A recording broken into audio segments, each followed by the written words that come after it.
Okay, good evening.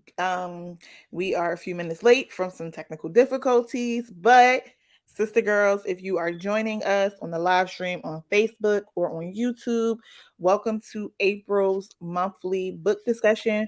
We have author Unique here. Thank you so much for joining us. Thank you. And this evening, we are going to ask you some questions and we're going to talk about your newly released book, Possessive Intent. Okay. Okay, so to get started, we're going to do a lightning round of questions just to get you warmed up. And these questions, we don't want you to think about them. We just want you to answer immediately and let us know. Okay. Okay, you ready? Water, wine, coffee, or tea? Wine. Morning or night? Night. Digital or print? Digital. Standalone or series? Standalone. Yeah. Music or quiet? Music. Okay. So you are a wine girl who likes the nighttime, prefers digital books, standalones, and listening to music. Yeah. That's Okay. me. That wasn't hard, was it? No, not at all. Okay, so now for the real questions. Okay. When did you know you wanted to be an author? I didn't. You didn't know. No, it was never something that I envisioned for myself. I used to be a test reader. I've test read for several different people, and my thought process was if I can do it for someone else, then I can do it for myself. Oh, And so it took me 3 years. I sat down, I wrote a book. It took 3 years, but I wrote a book. to write your first book.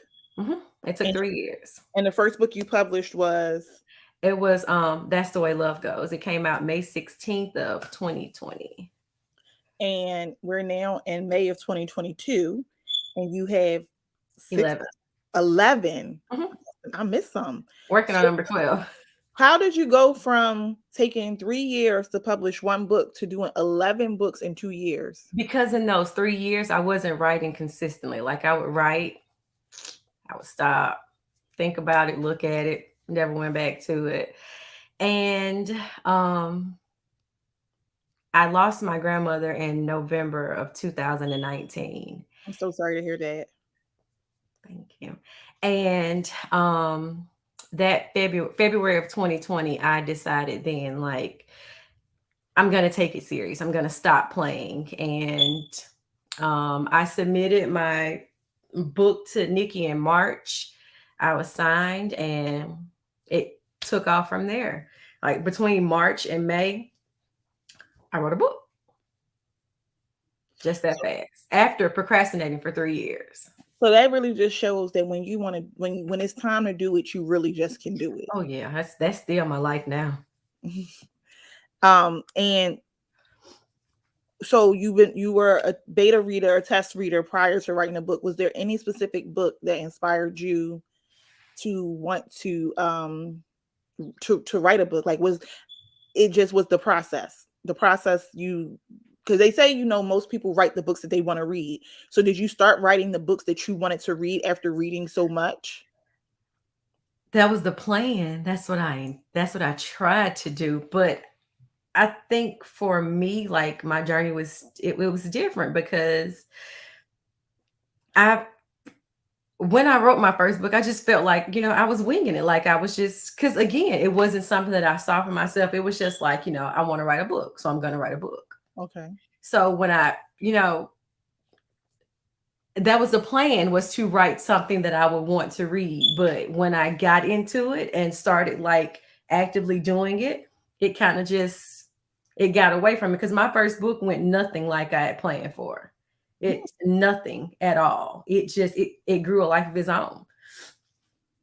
So So, being that you were a test reader for so long, would you say are three of your must read books that you can share with our sister girls?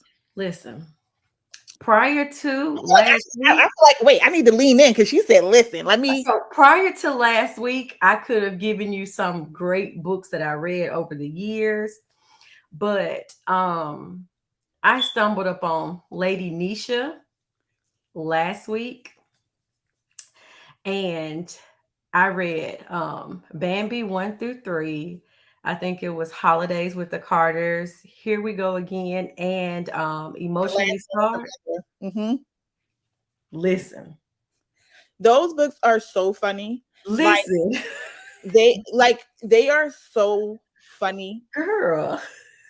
So that's the series that you would be suggesting right now. Yes, it was Okay. so good. I laughed. I haven't laughed that much reading a book in so long. So They those were books are so good. really, really funny. Yeah. I read all of those too. Not I kind of I think I read I caught onto this series. I think maybe at the second book, so I Mhm. had to wait. But Yeah, I really did like the integration. I think she did an excellent job she of did. integrating the storylines without one storyline taking over the other storyline in those separate books. Like Bambi's books were all about Bambi, and she was in her brother's book, but it wasn't about her and King. Right. It was literally about him and Jess. So Yeah. I think she did a really good job. So okay, so that series, but give us some throwbacks. Let me. You got to have like at least some throwbacks that come to mind when we ask this question. Um, Let me see. Because I used to be a reader when I was growing up, but then I stopped and I started back in 2017. So let's say from 2017 until now, um, Jessica Watkins, I think When My Soul Met a Thug, Okay. that one. Kiyoshi had a book. It was Zion and Gianni. It's not out. It was taken down when the whole Leo debacle happened or whatever. But that series was really good. And it was a Danielle Mays book. Um, Hold on, because it's gonna bother me. Hold on, let me find that one. Hi, Jennifer.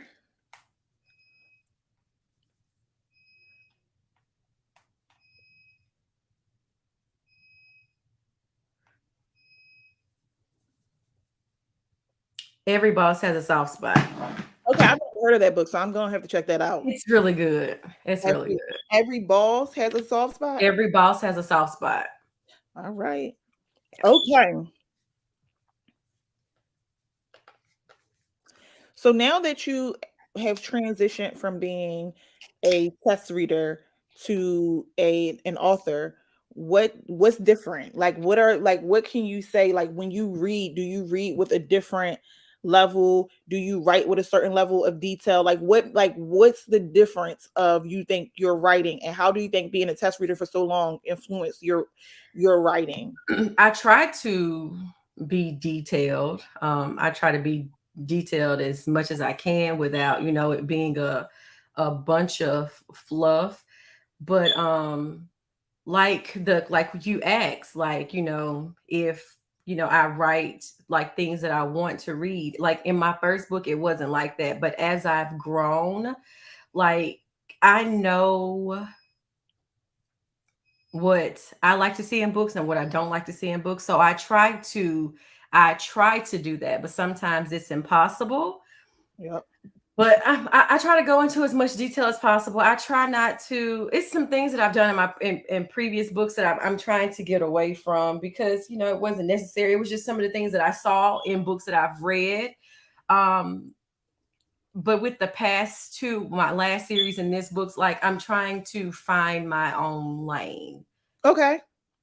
So And that was my follow-up question. Like, how did you create your own stories without being influenced?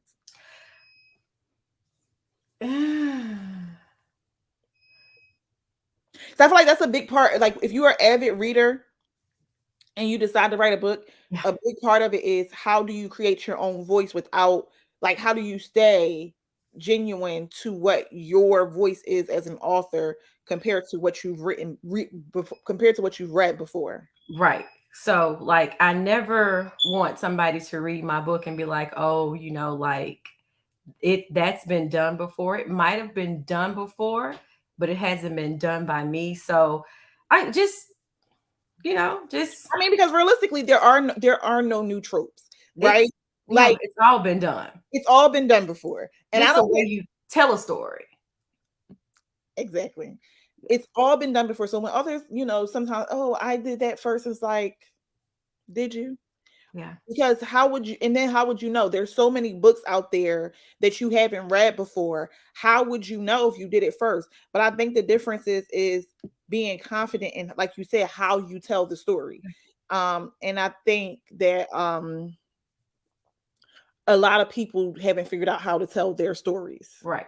And that's I mean, like I said, yeah, it's somebody else has done it, but they didn't do it my way. Or like, I'm gonna do it differently. I don't want somebody to read my book and to feel like, oh, I've read this before, somebody else has done this. Oh, she took that from somebody else. Like that's not my thing. Like I'm gonna, be authentic to myself. And Um, with that said, having now written 11 and mhm. published 11 books, if you had to go back and tell yourself one piece of advice before pressing publish, what would it be? Quality over quantity. That's big. Focus. Yeah, like because it's kind of like in this industry, you're as good as your last book. So in order to stay relevant, like you want to constantly, put Put books something out. out. Right. And I realized that I like my first 6, 7 books, I rushed, you know, they could have been better.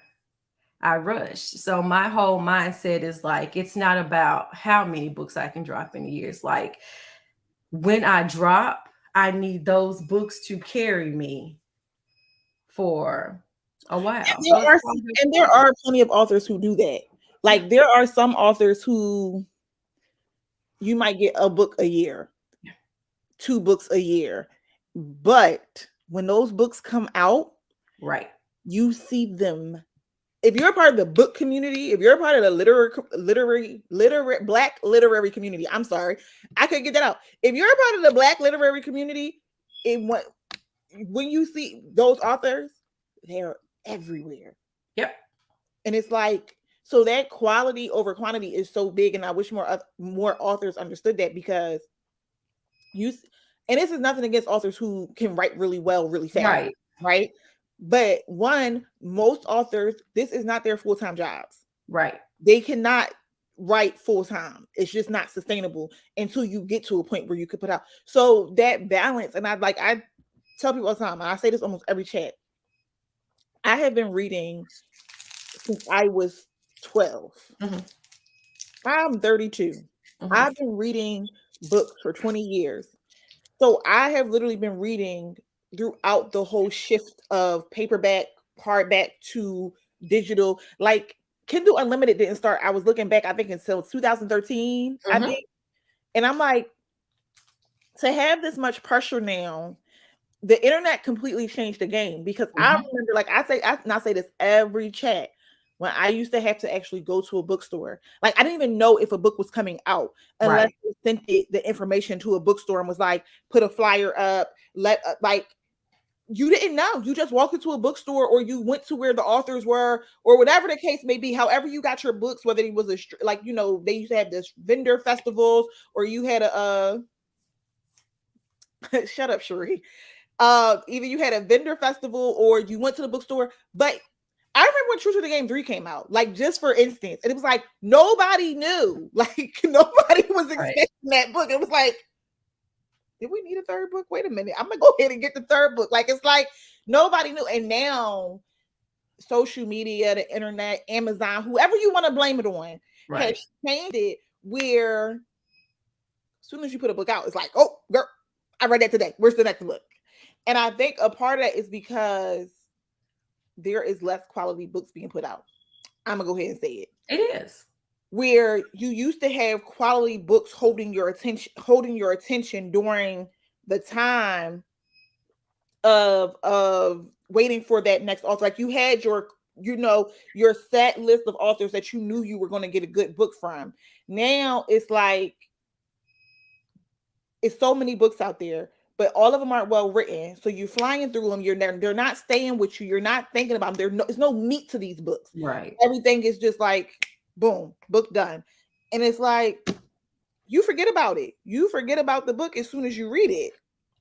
I mean, I read so fast. I don't remember. Like a book has to be the bomb in order for me to remember what it's about 2, 3 weeks after I read it. I read so much, and so I forget a lot. Well, I read this book over a month ago and I still remember the details. I think I read this book the day it came out because I had read the first book in the this is not a series. It's like It's a collective effort. a collective. So I had read the first book in the collective and Mhm, I was like, "Oh, I wonder about the twins." Can't think of the name of it. It was about mhm. two twin sisters and the mom. Mikoya's book, Queen Ray. So I had read that book and I was like, oh, it's another. I thought it was going to be like an interconnected series at first. Mhm, And your book was the second to come out. And I was like, oh, I'm curious as to.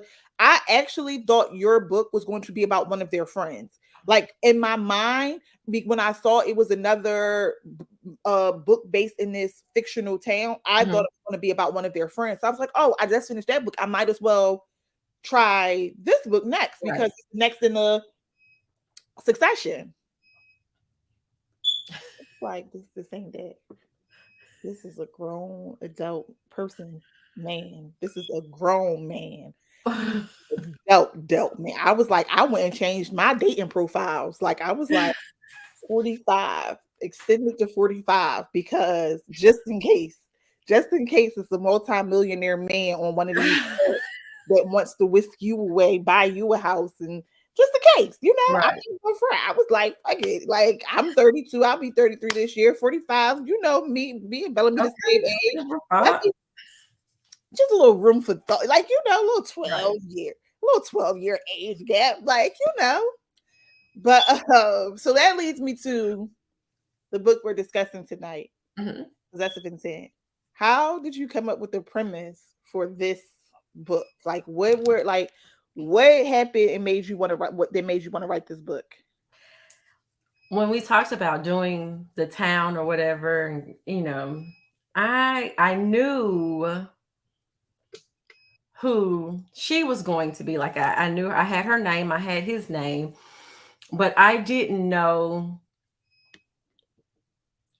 I didn't. I like I could show you the my information because we had to do like a character workup or whatever. Like I knew what their name was going to be. I knew what their occupation was going to be.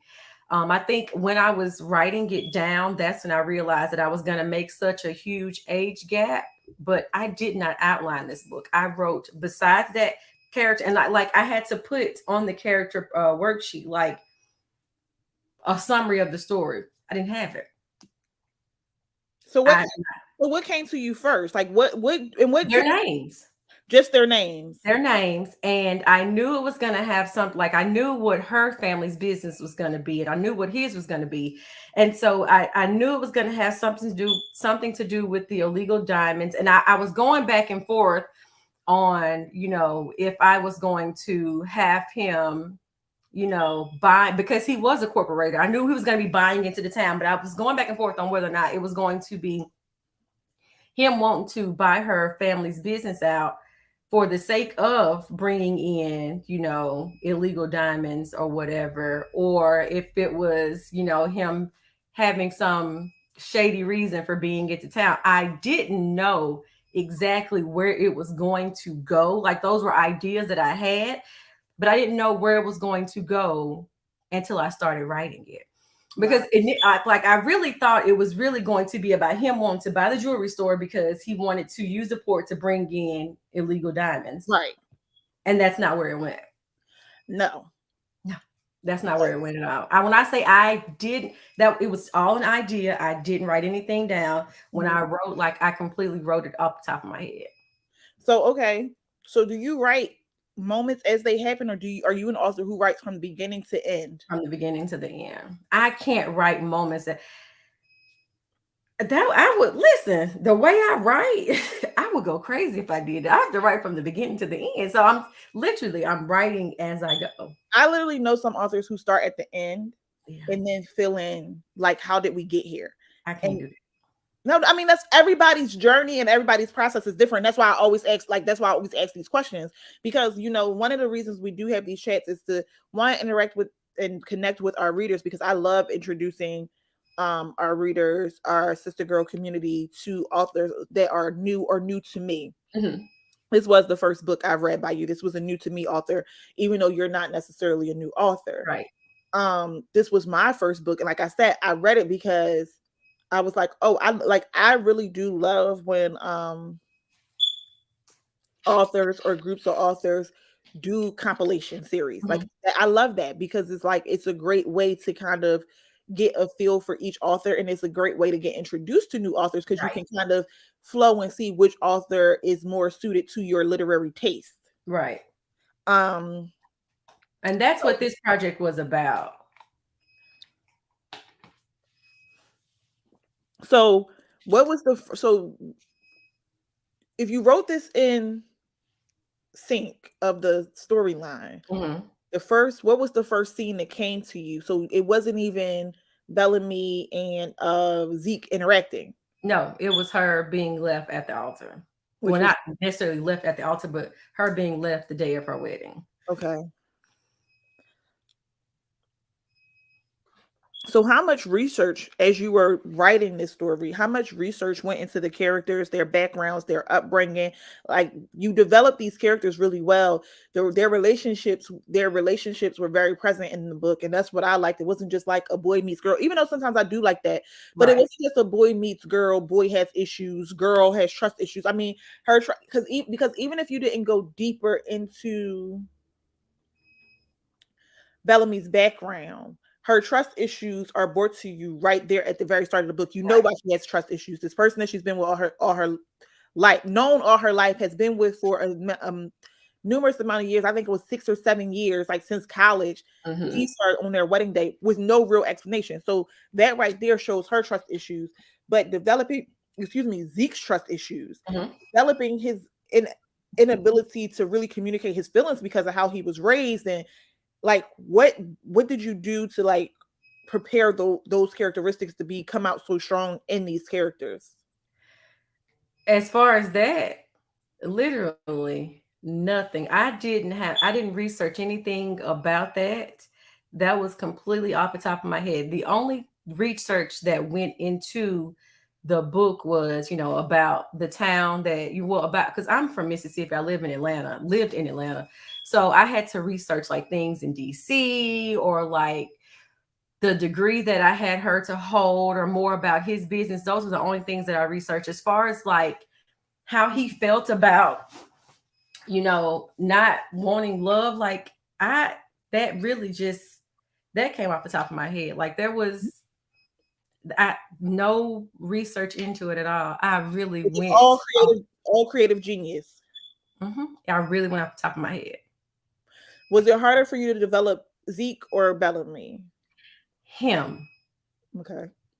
because he was a he was an older man, um and I had to kind of make him be headstrong, and he was so demanding, and like he had that powerful personality. Like that was hard to like tap into. Like I had to like really pull that, because the way I wrote him, I don't know anybody like that, in like nobody in my life, none of the men in my family, are like that. So I had to pull that from somewhere. He was definitely, it was easy to write her. Him, that shit was hard. Oh, am I supposed to cuss? I'm sorry. You can curse. That This shit is was hard. this is a place where you could be free to be yourself. Now that shit was really, Oh, you did really. a really good job. Were you expecting the reception to this book and to their relationship to be so well received and if received the amount of support that you have for this book? Because I've been seeing a lot of chatter about this book. No. How I do you feel about like how does that make you feel as an author knowing that this is like that this book has really been well received by different audiences. I mean, it makes me like, I'm like, damn, like, wow, like I did that because when, this was supposed to be like a softer book, something different than what, I'm used to writing. The whole goal was to like bring like a romance type of crowd to, Nikki Brown Presents, because a lot of us are, urban, some people do street lit. So it was to bring a different type of reader, introduce a different type of reader to us. So my thought process going into this is like, this is book number 11. Like my readers know, like the ones who genuinely fuck with me, like they kind of know like how I am. I talk to them, they talk, so they know my personality. So this was different, for me than what I'm used to. So honestly, I didn't think that it was going to be received as well as it did. So when it came out and I got the reception, I'm like, damn, like, was it that good? Like, y'all really fuck with me like that? Like, I'm shocked. It really was that good. Like it really was. And I'm glad you brought that up about the genres, because that's one of my questions. I I tell people urban romance would probably be my number one category. I am Mhm. an urban person. Like I love urban.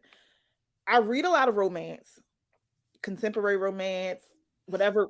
This is all these new little subgenres of black romance. Right. Um, I need my books with a little bit of nigga. Um, I'm a nigga. I need a little bit of nigga in it somewhere. Like Right. I need a little roughness in my books. Right. Sometimes I read straight romance and it's like that was cute. So I Right. was kind of like nervous. Like I said, I was, because the first book wasn't really urban, but it was like this is a cute little short read. Like, okay, I like the family aspect of it.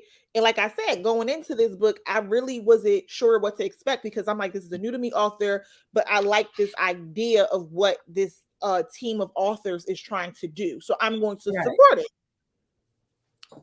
I started reading it, and first of all, it was written very well, because I was definitely captured and interested from the very beginning. Like, oh shit, like you did a great job of writing the book where you capture your audience immediately, because everybody always wants to know what happens after such a large event, right? Right. Real life. I mean, these are the stories that go viral all the time on the internet. Oh, woman left that altar, woman broken up, woman found. People want to know. I don't know Right. why. We nosy as hell. We didn't want to know. Oh, Nosy. That's exactly what it is. We nosy shit. you left your fiance. Well, why Right. did you do that? Like people have questions. I was like, well, what the hell is she gonna do? This is like you gave so much in the prologue where it was like, she's a daddy's girl right off Right. the bat. Her, like it says her dad paid for this lavish wedding, which she felt bad about. Like, you gave so much where it was like, well, where did this turn into a romance story again? Like, Right. so it was like I read to be nosy, but also you can't hide the fact that this was a really well written book. And I was like, by the end of the book, it was like, well, we're Zeke. Well, we're like, how do I get one of those? Like, definitely book bag material. Like she was like, if you want to wake up to me, every day, buy me a house. I was like, well, shit. Do these Right. still exist? Like, do this still happen? Right. I'm Yeah. still waiting for a nigga to take me to Jamaica. So That's I what I'm don't saying. like do this happen? Like, and so it was, but it was such a layered story. Like you had so many other, it was so many different ways this story could go, Hmm. because it was so many, the characters were so layered. Like even her dad was Hmm. like shockingly layered as a character. It was like, oh, you're not just this nice guy who owns a family business. You actually are a nigga. Yeah, he really did. Wow, this is great. Yeah. So it was like, so you've been doing this for how long? Years. Oh, okay. A lot of years.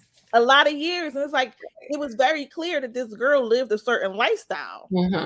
She like, I had nannies. My dad bought me a BMW when I was 16. Like, girl, Right. like she was very much so. It was just very interesting. But back to the so would you consider yourself an urban author? Like, if you had to say, you that is that what you came into writing intentionally as? Yes. Urban. Now, with the success of this book, would you consider genre jumping? I'm gonna do it again. You know, I'm gonna do it. The What? next one, I'm gonna do it again, and see how that one goes, and then we'll see. It's a possibility. So you are open to exploring, like not boxing yourself Yeah, in as you continue to craft and work on more stories. yeah. Listen, and it wasn't this book; it was my last series. Like my last series has been blowing up, and so when people are mentioning my name, they're mentioning my name with like Alexandria House, like that bitch up here, to me, like that bitch up here, I'm, down here. So, And which series is that? I'm yeah, sorry, I'm gonna do that shit again. just, I'm gonna do it again. just for the girls. What series is that? That's for Loving Atlanta Boss. Loving an Atlanta Boss. I don't think I read that one. Yeah, that was the first part. The first book dropped in May of last year, and the second book dropped in August of last year. That was the first series that made me feel like I'm really an author. Like So that was book 10, 9, and 10. 9 and 10. And that those books. So what was the difference between those books and the first 8 books? Number one, I had my book two. I that book dropped and it was number one. Okay. When the first book dropped, and the first book probably, you know, it probably would have went number one, but Amazon started giving me issues when that book came out. They held it and then they held my reviews or whatever. But be that as it may, but when that book dropped, that shit took off. Like I gained a whole ton of readers behind that series. And that was odd because I was never even supposed to get that man a book. Like he was just somebody in passing.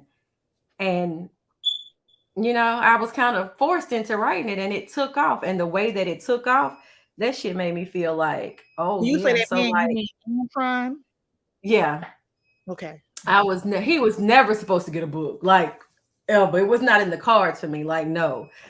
But they wanted it and I did it. And it was So this is one of the times that we could say an author giving the readers what they want worked in the worked out. author's favor. Hell yeah. And it's like I said, the last book dropped in August and it's making its way around again. I don't even think Don't a you lot of love people that? have, Don't huh? you love that though? That's the thing about books. It's like you could put out a book 10 years and then like 10 years later, be like, people like, did you read this book? It's like, That book paid me I got some good money off of that book for a while. Like for a while. And it's odd because this Possessive Intent is my new book. right. But people are talking more about that series than they are Because this you know one. what happens when you're an author and you have a backlog? When they read something that they like and they see you have more books, they will go. And that's why I tell authors all the time, never stop. Because if Right. I love new authors. I'm very partial to new authors. And I say this every chat too. I'm partial to new authors. And I usually like first books better because it's usually when the author has no influence and they're the most audacious. I love Right. audacious books. I love books that go just be so ill, like just so as long as it's logical. Like, Right. but I love audacious books. Like, baby, if you say he did that shit, he did that shit. Who's going to tell you he didn't? You're the author. Right. Make the book. Like, I hate when authors start to conform to formulas, Right. formulated stats. It's like, baby, no, take that shit as far. And usually in your first book, you're able to do that because Mhm. nobody knows what they expect because you're first time author. So it's like whatever you wrote in the book, you wrote in the book.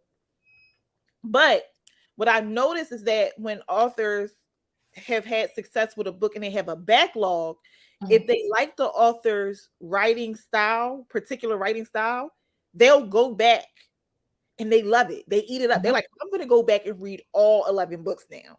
Yep. And so then when they find something they really like, I tell people, for real, all you have to do is get one reader. One reader will be like, y'all, they'll go into these book groups on these social media sites. Have y'all read this? And they want to start because they want to talk to somebody about it. So that Right. then their friends start to read it. Their book friends start to read it, and it's like, girl, we got to talk about this book. And it just don't matter how old the book is. And that's why, going back to something you said earlier, I think that's why quality over quantity, more authors need to understand that, because if you have 10 quality projects, those 10 quality projects can carry you forever. Because Yep. if it's quality, it doesn't matter if it was written 5 years ago, 2 years ago, 2 months ago. It, once a reader gets it in front of them, they're going to want to devour those other 9 quality projects. But if you only have one quality project and you have 110 books out, and they go and read 2 more books after that one quality product, they're going to write you off as just a mistake. Like, oh, you only had this one quality product. This was a stroke of luck, or you had that one stroke of genius. It's like being a one hit wonder as a musician, right? Right. If you don't really put your effort into your art, you're letting your readers down, and you Most cannot definitely. really build a true readership if you're not giving readers what they want. And I say that with a lick of salt because you also have to be that author. Like, Right. you have to be your truest. But I believe that authors have most success when they're being true and genuine to their style, to their Right. literary style. And Facts. maybe this just helps you find, you said you wanted to find your voice, and maybe these 3 books are really helping you define who Unique is as an author. I think it is. I think it is. And like I'm open for constructive criticism. Like people inbox me all the time. Like if it's something that you read in my book that you don't like, tell me. So, it helps me, but Oh, then you girl, don't say that also too loud because you're gonna have everybody in your inbox, and all authors are not listen, they do it anyways. They do it. like, And I talk back. I talk back. all authors are not like that. A lot of them aren't. But if you inbox me, if you add me on social media, like I talk back. I don't I I jump, trust so this. I jump in inboxes because I'm a part of a book club, and like, Right. this is like, it's a brand. People know what Sister Girls Book Club is. They've heard of it, especially if you're in the Black literary community. Right. So I do these, and I'm like, you more than likely heard of it, and if not, I always lead with, this is a part of this, and you can go look and see what we've done. Right. But, I like to jump in people inboxes because I like talking to authors. I like talking to people in general. Right. But knowing that you had so much success off of a spinoff before, with any of the supporting characters from Possessive Intent be getting a spinoff? That's next. It's Oh, that's actually going next. to be. Okay, Well, tell us you about that. said when? No, no, Oh, no, no. okay. I You thought you said, said no, no, no. Just tell us about that. it, Who will be getting a spinoff? And it's going to be Rudd and Mari. People have been asking for Tay and Auden. That was never my story to tell. That was someone else's story. But it's not going to come out. She lost her grandmother while she was writing that book. oh my gosh, I'm so sorry to And hear that. so that's never going to come out. But that was never my story to tell. And I thought about doing it, but I wouldn't have been able to tell her story. So, Okay, that but is the with book I Mark, thought that, I did think that they were going to get a book, but okay. yeah, that it wasn't. I couldn't. And I could write.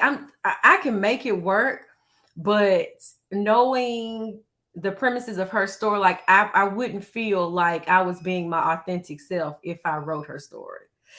So Okay, because But that is Rutt and who I Mari thought is would be in next. the book from. I'm Huh? sorry.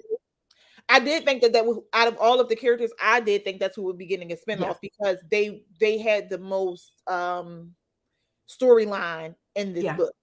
But It you was just setting it up for when she, dropped her book. Like if I put them in my book, then of course people are gonna want to, read about it. So it was just setting it up. And I could have did that with anybody's character. Like we could use other people's characters, being that the town was a collective effort.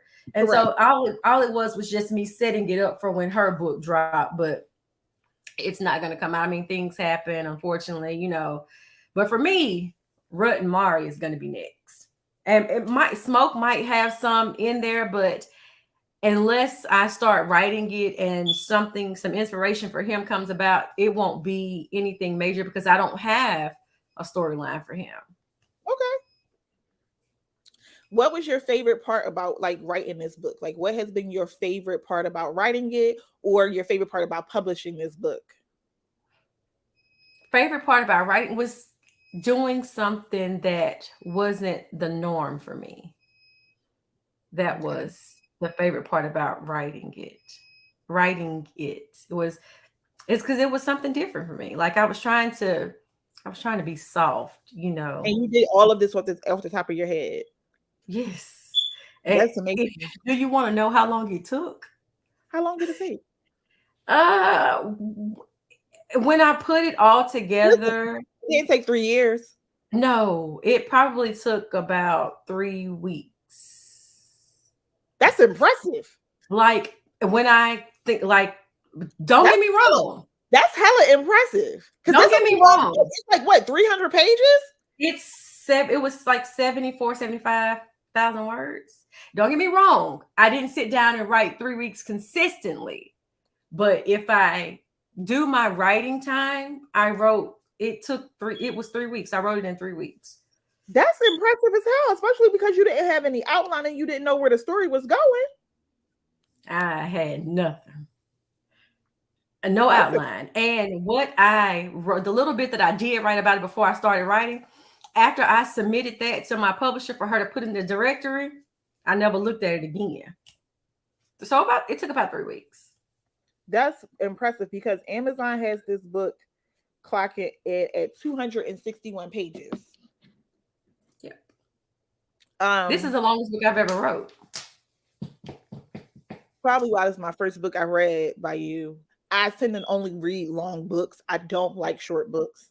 So The longest if one it's I not ever a if it's not a completed series, I can't do it. Like I get it as an author, breaking up the series into shorter books. But if it's just this, people like standalone to be 120 pages, and I'll be like, you don't have enough information in this book for me wrote. Right. because it's no way a full length book should be 120. That is a booklet. That But is see, a with my other books, it worked because it was like spinoff after spinoff after spinoff well, after that spinoff. works because you already have the meat of the story. If you don't, Exactly. then that's my point. It's like if you don't have the meat of the story, I think that's my issues with most standalones right now. Standalones, if it's a standalone, a true standalone, you have to put everything into this book. So Right. it has to be informational. It has to be persuasive. It has to really give you the nitty gritty and all of the information about whatever I'm reading about. And I Right. find that a lot of books lately that say that they're true standalones have been lacking that. Right. So yeah. So And, that's why this is the longest. well, that's amazing that you did this in 3 weeks. So if you had to tell our readers, okay, first question, if you had to tell our readers who haven't read this book yet, 3 reasons why they should read this book, what would they be? Oh God, why'd you ask that? It's hard for me to talk about my work. Girl, It is. And somebody got on to me about that like 3 nights ago. But it is. It's hard. It's hard for me because what is this book is? It had listen. it's hard. It is. It's when people say, "What's your book? What's your book about?" And I'm It like, got 346 reviews. Do you know how hard that is these days? I do. Authors be begging for 100 reviews.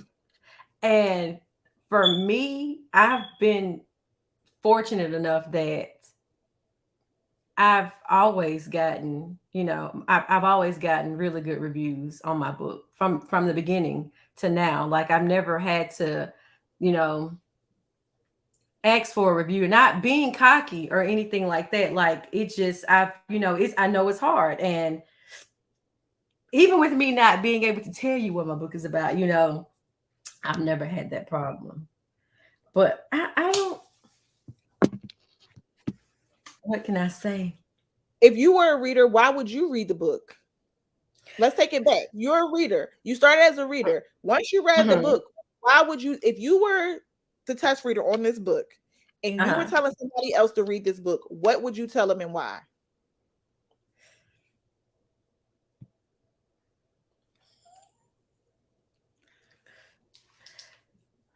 I would just like for real, like I would just say because it's like it's really good. Like I don't know. I that's like for real. We Like gotta work on this. We it's gotta just work on this. I can give you a reason why I like somebody else's book or why I think you should read somebody else's book. But when it comes to my book, like that's the hard like that as an author, that's the hardest thing for me is to Okay, sell we have to work. myself. We have to work on this I because do. you should be able to come up off the top with 3 reasons why to read this book. Listen, that's the This, hardest thing about being an author for this me. book has a good base of friendship in it and Uh-huh. sisterhood, a fine ass rich man, and traveling. And like that's 3 good reasons right there.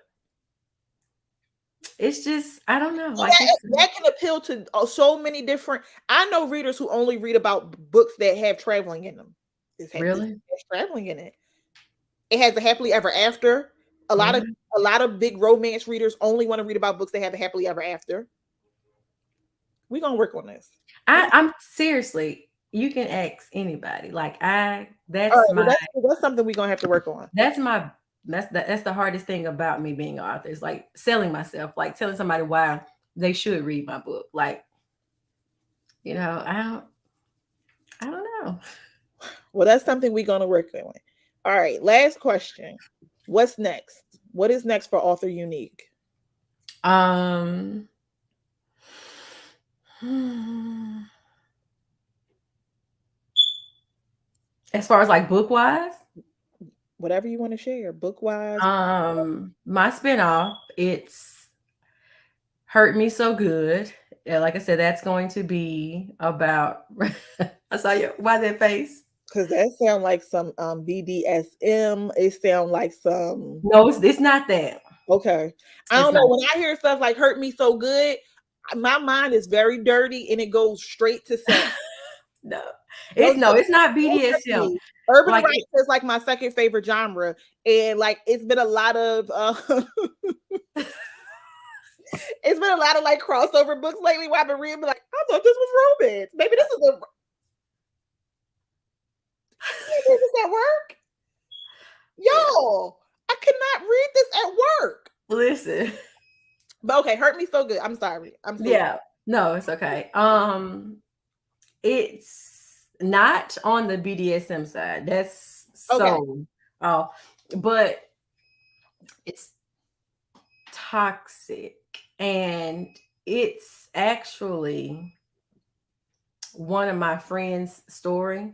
It's her current story and I'm writing it because you can tell somebody every day that the relationship that they're in is not a good relationship and that they need to leave. Mhm. Well, until they have reached that breaking point, you know, they're not going to leave. So I'm writing this book for my friend because maybe if she see it on paper, How you know she gonna read it? she's going to read it.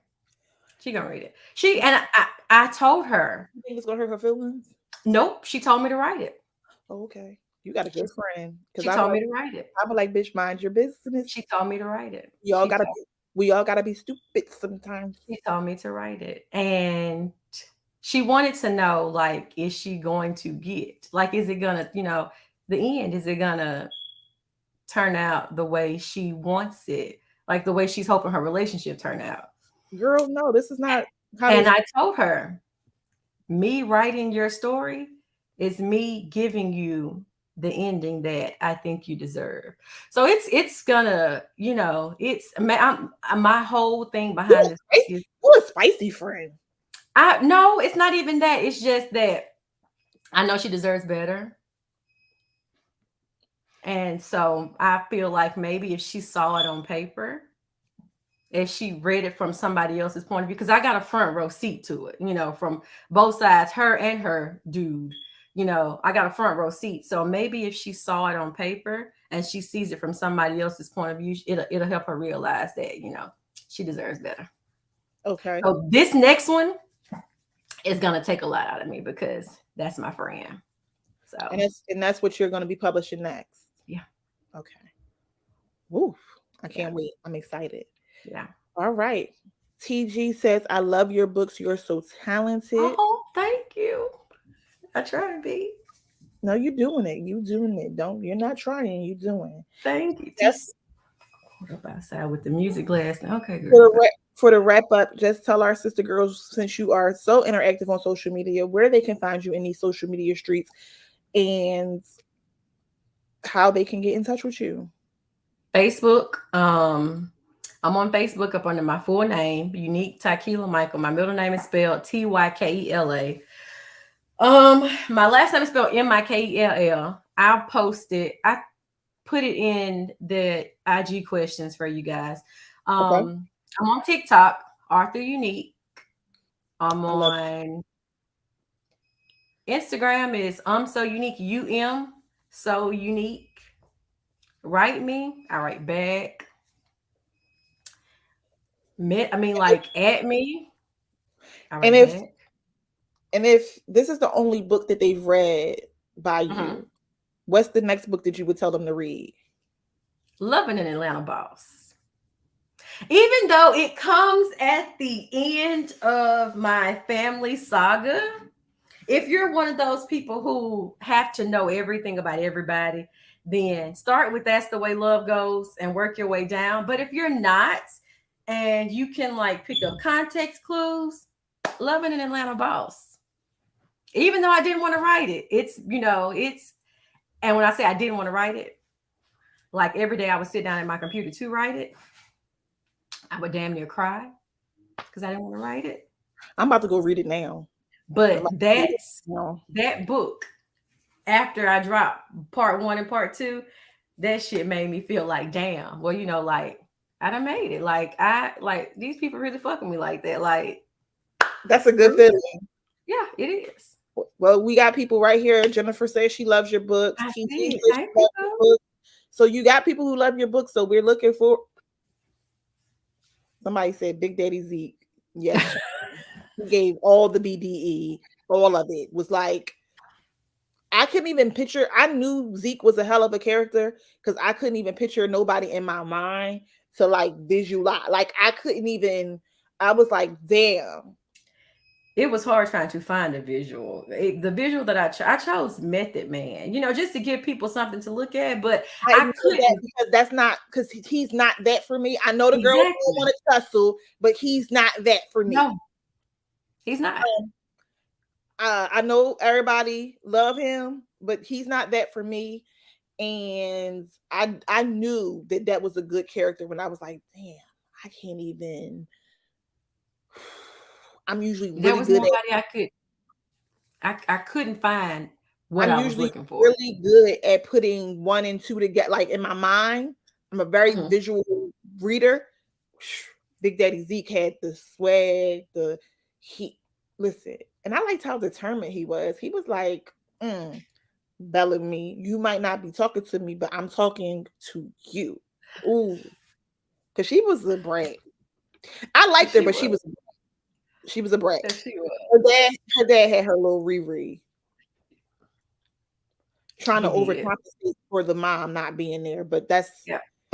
we could talk about that all night. But thank you for joining us. Thank you for accommodating our changing schedule. Thank you for writing such a lovely book. I truly enjoyed it, and I'm looking forward to your next book. And pop into Sister Girl Book Club. Say hey sometimes.